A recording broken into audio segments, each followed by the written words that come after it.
451 millions de dollars, c'est le montant du portefeuille de la Banque mondiale au Congo pour l'année 2024. Un montant et une revue globale présentée lors de la revue annuelle de la performance du portefeuille de la Banque mondiale ce 19 mars 2024, où il est question pour les différentes parties prenantes d'échanger sur les défis socio-économiques et relatifs. La première évolution est que le portefeuille compte aujourd'hui un actif de 767 millions de dollars, avec une augmentation significative de la taille individuelle des projets qui passe de 27 millions à peu près en 2016 à 64 millions de dollars en moyenne pour cette année fiscale.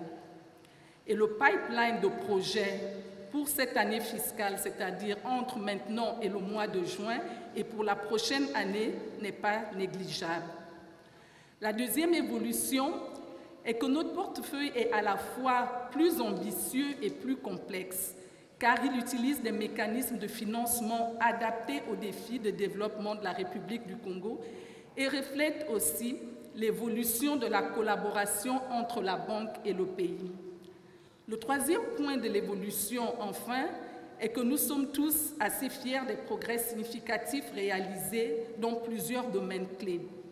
Parmi eux, il y a la protection sociale qui s'est étendue pour couvrir un plus grand nombre de personnes vulnérables.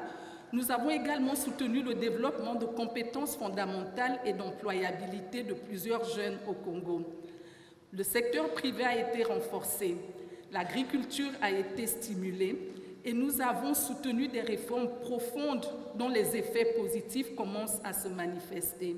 Ouvert par la ministre du Plan, de la Statistique et de l'Intégration régionale, Ingrid Olga Ghislaine et Boukaba Kass, gouverneur de la Banque mondiale au Congo, les travaux de cette revue appellent pour cette année une vigilance accrue sur les programmes de développement financés par la Banque mondiale avec un impact réel pour les populations ciblées. Ce portefeuille qui se resserre exige une attention plus soutenue à sa bonne santé, la qualité devant l'emporter sur la quantité.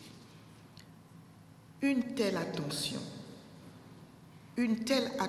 soutenue de qui pour une optimisation de la performance?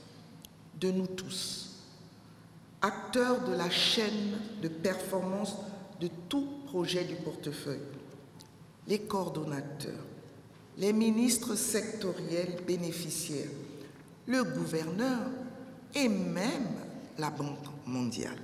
Durant ces 2 jours de travaux consacrés au partage de connaissances sur plusieurs thématiques d'actualité, entre experts, coordonnateurs de projets et bien d'autres, autour de l'optimisation de la performance du portefeuille de la Banque mondiale.